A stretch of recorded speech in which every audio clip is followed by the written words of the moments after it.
don't know me, I am celibate. What it means to be celibate is that at one point in time you were sexually active and then you decided not to be sexually active, so you're not sexually active.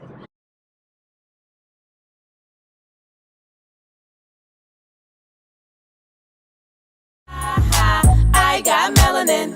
Oh yeah. I got melanin. You mad? We got melanin. Melanin. Hey y'all, it's your girl Rose. As you can see, I'm in the car and I'm actually about 30 minutes away from being back home in Memphis. I drove to Illinois to go spend some time with my dad. So I wanted to talk to you guys about celibacy. If you don't know me, I am celibate. What it means to be celibate is that at one point in time you were sexually active and then you decided not to be sexually active, so you're not sexually active. So yeah, if you are my brothers, close your ears. But my brothers should have no problem with this no way, because they do their thing. And all my people do their thing, so nobody should have a problem with this. But even if they do, I have to share it because I do feel like that's something God has put on my heart. And if I don't share it, I just feel like I'm quenching the spirit in that way. So I feel like we don't talk about sex enough in the church. And I feel like part of the reason we don't talk about sex enough in the church is just like with other sins and things we don't talk about. We feel that once we start talking about it, our youth or people are just going to be drawn to it to the point where they sin and do it. And I just don't see that as a thing. So I'm going to go for it and talk to you guys about it. Because I feel like when we don't talk about these big bucket issues, one thing the enemy does is that he keeps people isolated, and then everybody feels like they're the only ones struggling with temptation, or they're the only ones living on this path, and that's just not true. And see, now look, now the lighting want to do right. Now I want to be all on me, so this is just what it's gonna be, y'all. But yeah, y'all. So I've been celibate for a while. And on this journey of celibacy, I've learned that, you know, we don't talk about it, right? Like there are men and women of God who are choosing not to engage in sexual intercourse as a way to honor him with their bodies until they're married, or for their entire life if they are not to get married, right? And so I feel like we need to talk about this because people don't think that it's something that they could do, especially people who do have a sexual past or sexual history.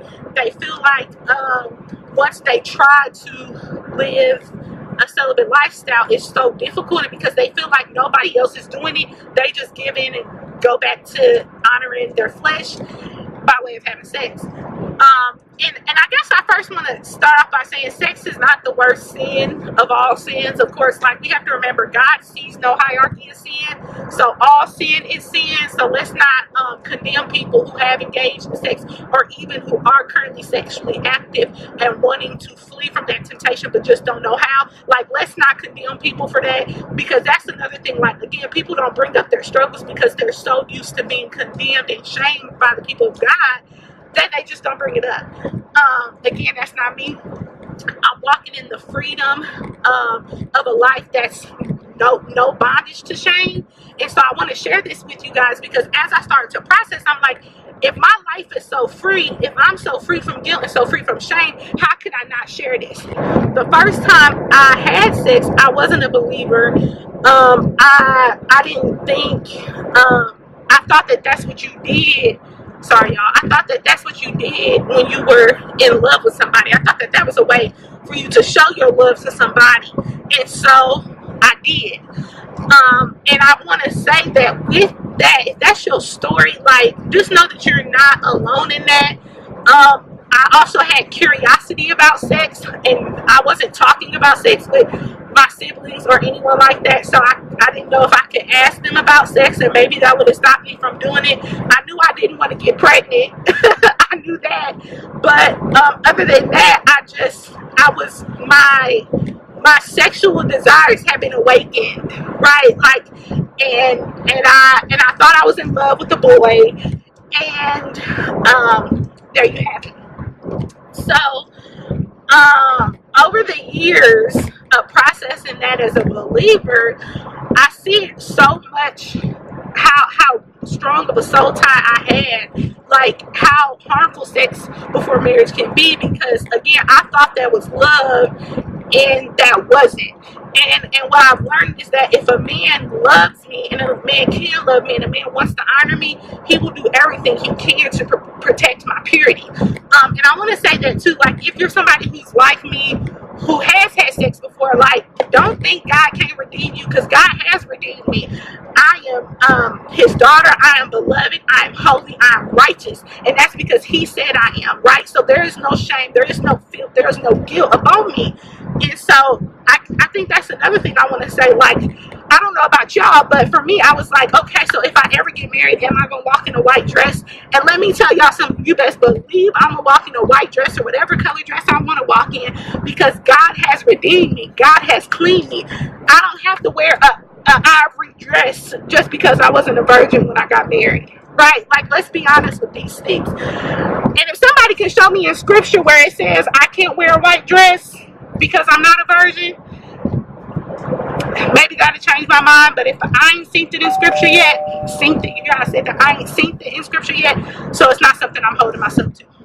What I am holding myself to is the truth that when you come to know the Lord and you give yourself to him and you're striving for a lifestyle that's holy and pleasing towards him, even before all of that, once you come to know the Lord, he sees you as a new creation. And so for me, all of those things in the past have gone.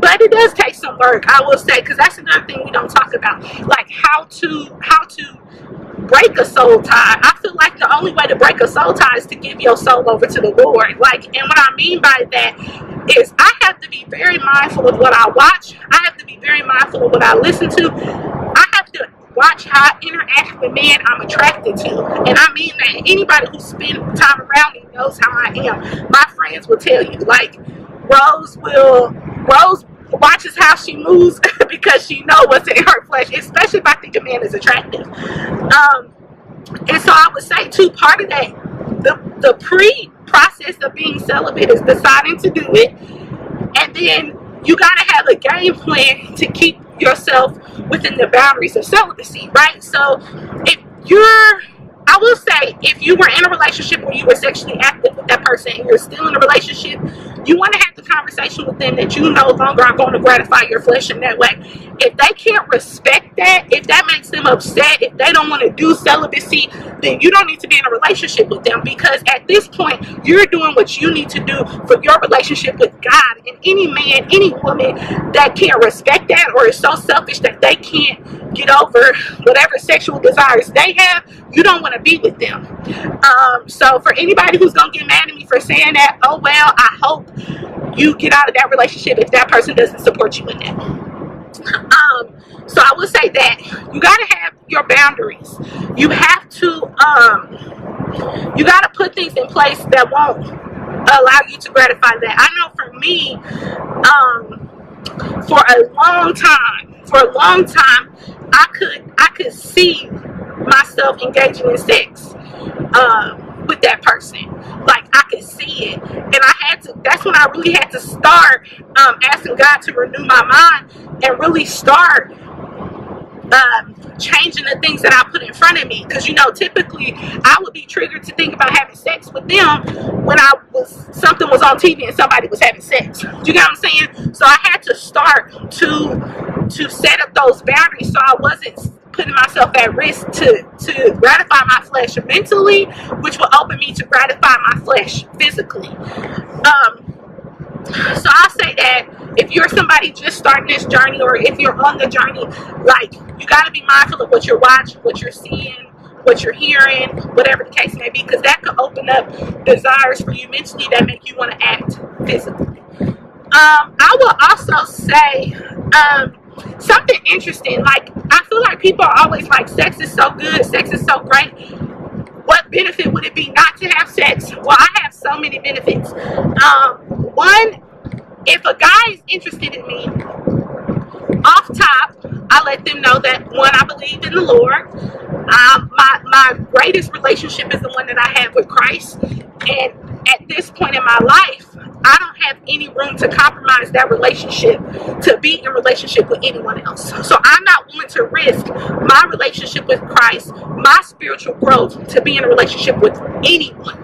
That could be friendships, that can be romantic relationships, any of that. I'm just not willing to risk it at this point. God has been too good. God has redeemed me so much. God is constantly showing me himself, and I can't do that. I can't put myself in that situation. So I make that known from the forefront. And I'm not gonna lie, typically it's already known in general, but whenever it's not, I make it known. Now, of course, with that conversation, I also let them know that if they are just interested in a sexual relationship, they need to bypass me and move on to someone else, because that is not my goal. That is not something I'm interested in.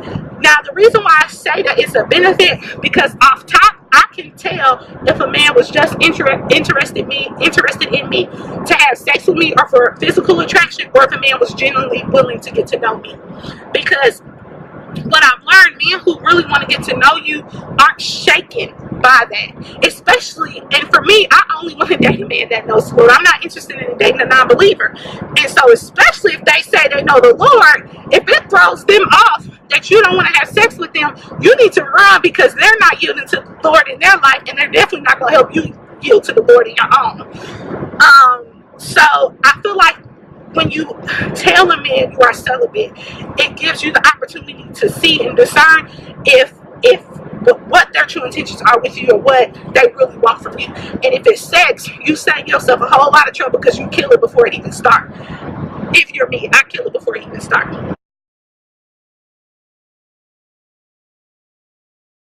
I got melanin.